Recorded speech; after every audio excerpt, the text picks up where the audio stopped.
Hi, Melissa here. Um, Wanted to give an update on how I'm getting along on my new medication, the Selegiline Emsam Patch, 6 milligrams. I just put my fifth one on.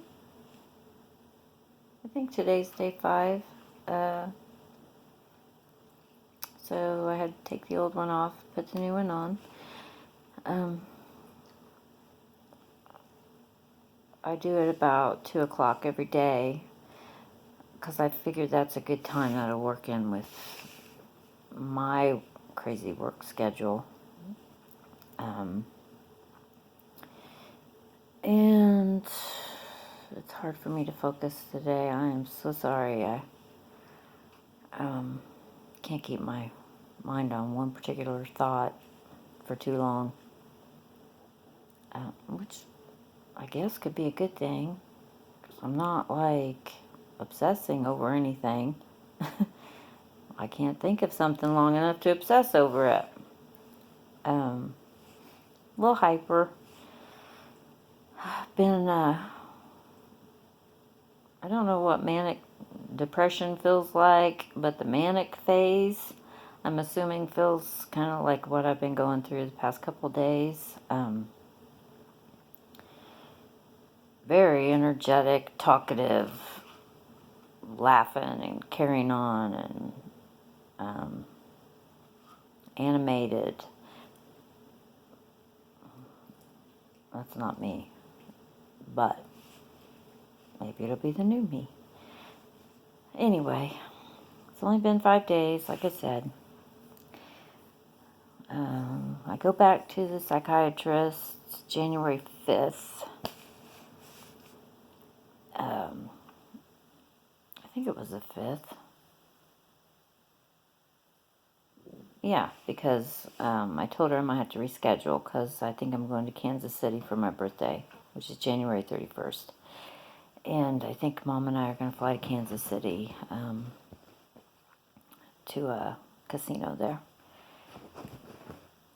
Oh, hi, Bits. Bits. She needs a haircut.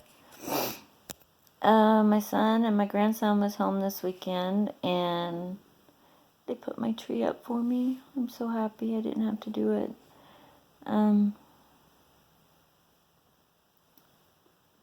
It doesn't mean that much to me anymore since the kids are grown. But my grandson, who just turned 7, he wanted to decorate it, and so that was nice. Anyway, back to the medicine. I've not really had any side effects, physical side effects, other than a little bit upset stomach and some bloating.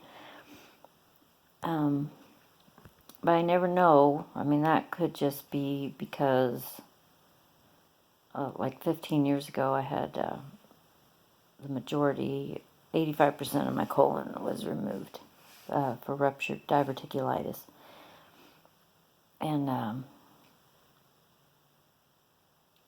so I never know if it's just something going on with, just my normal diverticulitis, or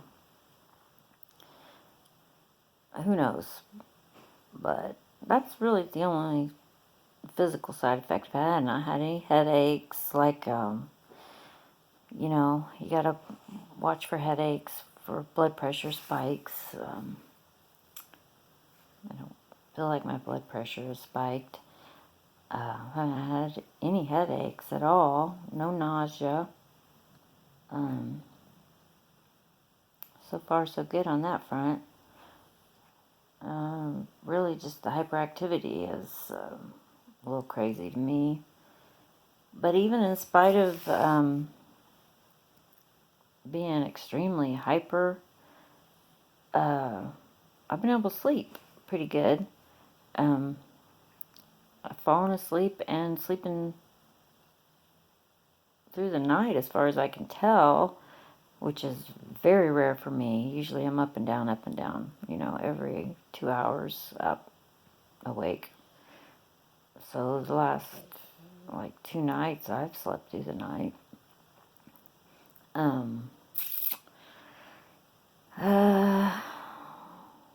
Like I said, not really focusing, kind of hard to concentrate. I've had some agitation at work, like that, some anger cropping up, towards people and coworkers. That's kind of troublesome. I have anger issues at work anyway, and I don't need those exacerbated, But I get over it quick and move on, for what it's worth. So, yeah, I've been pretty jovial to people and friendly, very talkative. Don't know if I'm making sense to any of them. But it's going to take a while for my body to adjust to the medicine. And I'm going to give it a few months, and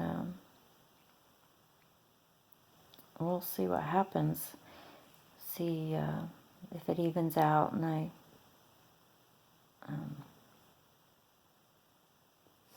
kind of, my moods kind of stabilize. So I haven't felt depressed really. I know, but it's weird because today earlier I drove to the tobacco store to get my cigarettes and just started crying. I don't know why. I don't even know what I was thinking of. Just started crying. I can't remember what I was thinking of because by the time I pulled into the tobacco store, I was done crying. And then I was in there joking around and laughing with the cashier. So, who knows? Like something hit me, just made me real melancholy for 2.5 seconds. So who knows what that was about. Whatever, I'm not I'm kind of more mindful right now. I'm not living in the past or thinking of yesteryear, yesterday, or tomorrow, or what coulda, shoulda, woulda been, what I should have done.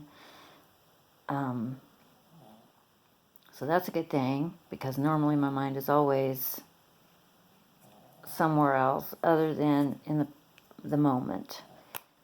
So now I'm so much in the moment I can't. It's like I'm only thinking in a moment, and then I'm moving on to the next moment, and it's it's crazy. But we'll take it. So far so good. If I have any kind of issues, trust me when I say I will be calling the doctor. I've been nervous. I'm like, oh my God, I hope that disassociation doesn't hit because I'm in the house alone. My son went back to his girlfriend's last night, and now it's just me and the dogs, and they can't call 911. And if I have an episode like that, Lord have mercy. I can't even think about it. And, that was so scary.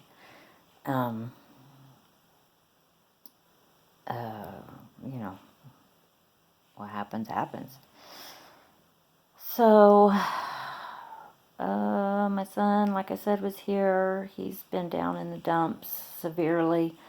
I've been trying to get him to go get counseling for a while because he's so depressed and he's always making these little comments about he just wishes he could die and blah, blah, blah. I mean, they're not little comments, but he slides them in. And I'm like, dude, you have to go get some help. This is like for 2 years. I've been saying just go see a therapist, see a counselor. And he's having such financial difficulty right now, being out of work for the season. And he was supposed to start another job, and I don't know what happened there. He really won't go into it with me. So his unemployment got messed up, so he's waiting for that to kick in, which he told me last night that he thinks they got it straightened out. We'll see. So I'm trying to help him get caught up. Shit, I'm behind myself on a lot of stuff.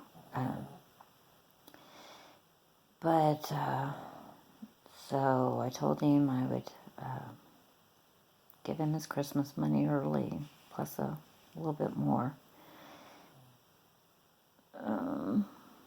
We'll forego. I was going to get both the boys like a Walmart gift card or a Marshall's gift card, so they could buy clothing or whatever side stuff they need. And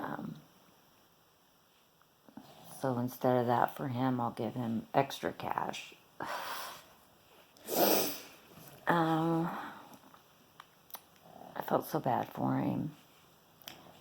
And we talked this weekend. We can butt heads a lot, but I gotta tell you, we're very close. And he is so funny. I mean, his sense of humor. He should be a stand-up comedian, which he's always talked about. I'm like, dude, you need to go into stand-up comedy. And he wanted to do that. He is so funny. He comes up with the crazy stuff. I'm like, at the very least, you need to make YouTube videos, or which is funny because him and a bunch of his friends did years ago. And if they would have stuck with that, it probably would have been something. Because they were funny. The videos were funny. I don't even know if they're probably still around. This was, God, 5 years ago. But he needs to do something. Like, his personality, he's just a clown. He's always been a clown. And my youngest son, he is so reflective and quiet and shy. They're like two polar opposites. Granted, they have different dads, so that might have something to do with it. And Austin's dad is actually a magician, and I think he's writing his second book now. Austin helped him get his first internet book published when he got out of prison. Yeah, my ex-husband in prison. I think I went into all that on a previous video. I think he's been out for a few years now. But, yeah, he wrote a book. Apparently I'm in it. I haven't read it. He told me I was in it. I got a copy of it. But it's about magic. And I hate magic. I'm sorry to any magicians or people who love magic. Being with him, being married to him, and having to watch him perform constantly and practice in front of me. And did you see that? Could you see what I was doing? Well, this is what I'm doing. So I learned how a lot of the crap was done. And we used to hang out at, oh God, I can't even remember, a magic club in Indianapolis. And a lot of famous magicians went there. And Brent would hang with them, and they would swap tricks and blah, blah, blah. And, Illusions. It was called Illusions. It was in Indianapolis. I don't know if it's still there. I can't stand magic. I can't stand it. I don't want to watch it. I don't want to see you do a trick. I know that's horrible. But Brent was really good at it. And Austin like dabbled in it for a minute. But anyway, so I think he gets his outgoing personality and comedic skills from his dad. His dad's the ultimate performer in more ways than one. So, I'm just rambling here, aren't I? Anyhow, Austin was home. I had great talks with him. Think we got him feeling a little better. Told me today he was going to call the mental health place that I am going to try to get some help. So I'm hoping he does. I know when you are even joking, which I don't think it's a joke. Saying, oh, I wish I could just shoot myself in the head, or, you know, I take that stuff serious because I know that pain. And when your child's saying it, you're like, whoa, wait a minute, bud. So, he's just now texting me. I told him I would be able to give him some money Wednesday to put in the bank to pay his car payment.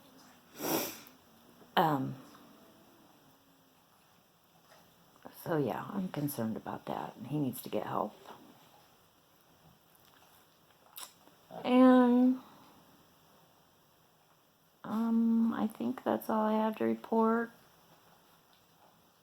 I need to go eat because I keep forgetting to eat. This medication has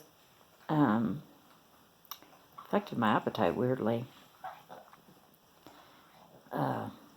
Like I haven't thought about eating, so I have to keep reminding myself to eat. I'm gonna make me a salad and a sandwich, and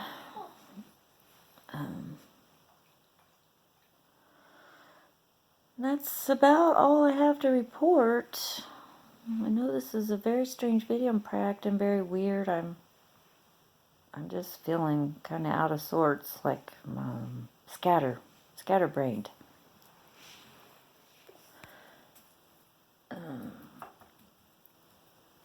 But I'm not depressed. Not right now. Can't hold a thought together long enough. So, I don't know, like, maybe check back in a few more days and we'll see how it's progressing. And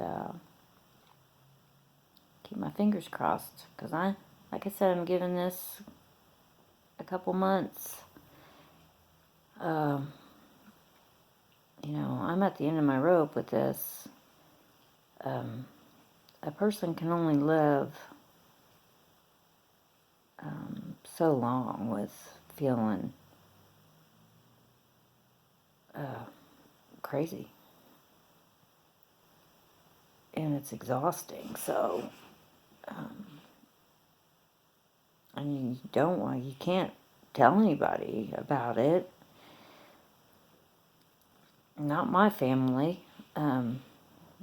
They don't really truly know the extent of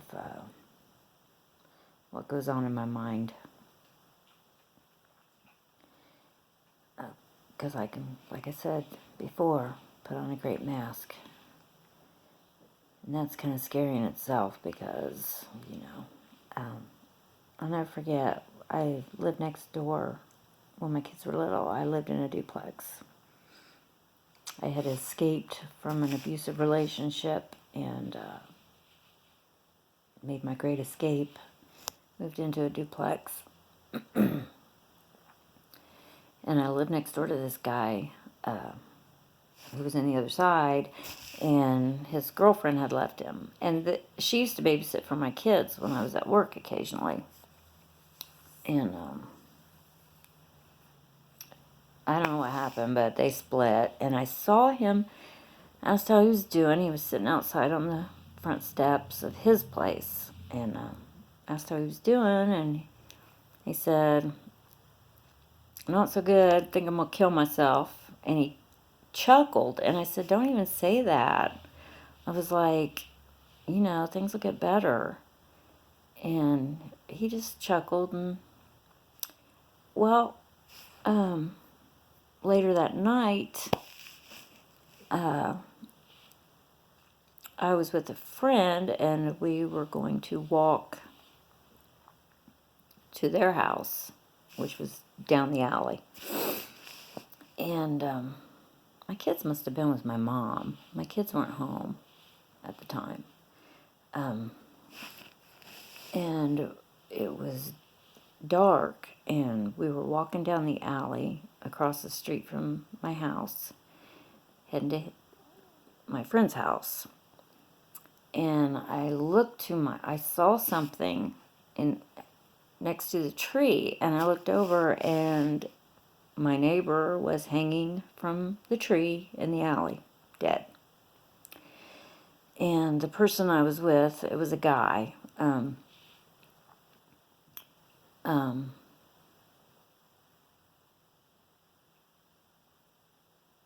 He cut him down. And I started CPR while he ran back.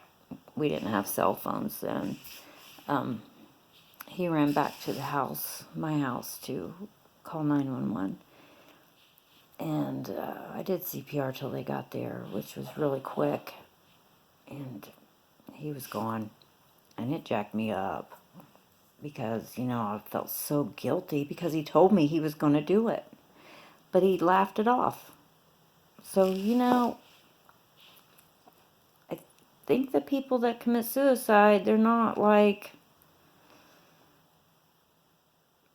Sometimes you don't know. I mean, you just don't know if they're serious or not. And they can joke and laugh, and because they've already made up their mind. They're peace out, peace out. And, they're not showing like, oh, what was me? I'm going to kill myself. They just do it. And he did. It was terrible.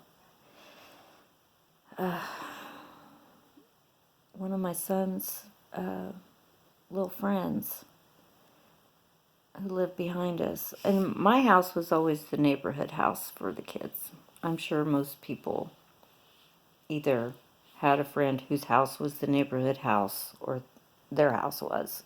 My house was the neighborhood house. All the kids came here. All the kids spent the night here. It was nuts every weekend. Kids in and out. And she lived behind us, and since we moved in here, him and her, my oldest son and her, were just really close. And she was just a joy. The best smile in the world. And she was pregnant for her third child. This was 2 years ago. And I had just messaged her on Facebook that I had all of my grandson's baby clothes for her because she knew it was going to be a boy. And she said, great, I'll come over and get them. And it wasn't a week later, she hung herself. She was 9 months pregnant and going into surgery for a scheduled C-section like a few days later. So it was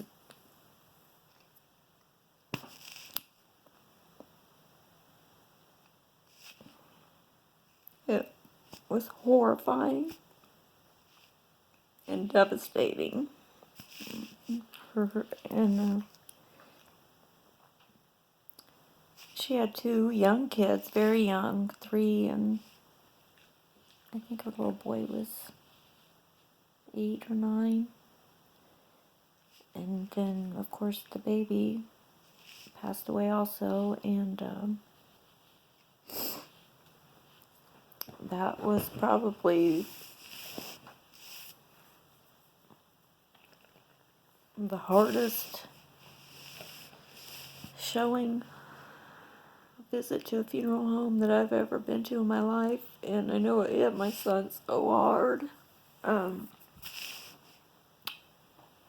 it was so unexpected. I mean, to take your own life and the life of your child, your unborn child.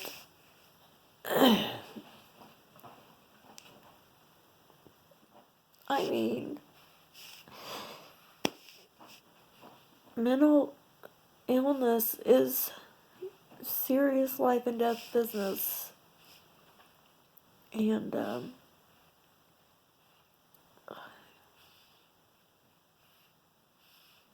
people just need to really go seek help. I'm sorry. Just her pictures up on one of my shelves with her and my son. And,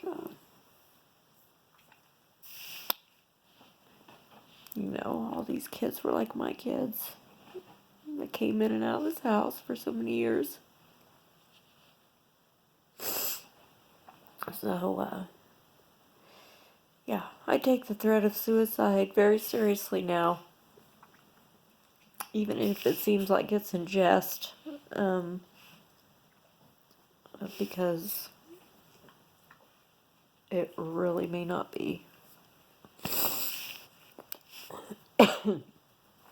Anyway. God. It seems like every video I make, I'm crying. So, on that note, that sad note, I'm going to get off here and I'm going to pray that this medication works for me because I want to be happy and be the best person I can be. I think it's time. I'm at the end of my, I'm in the back stretch of life and I would like to enjoy myself. So, I will get back with you guys and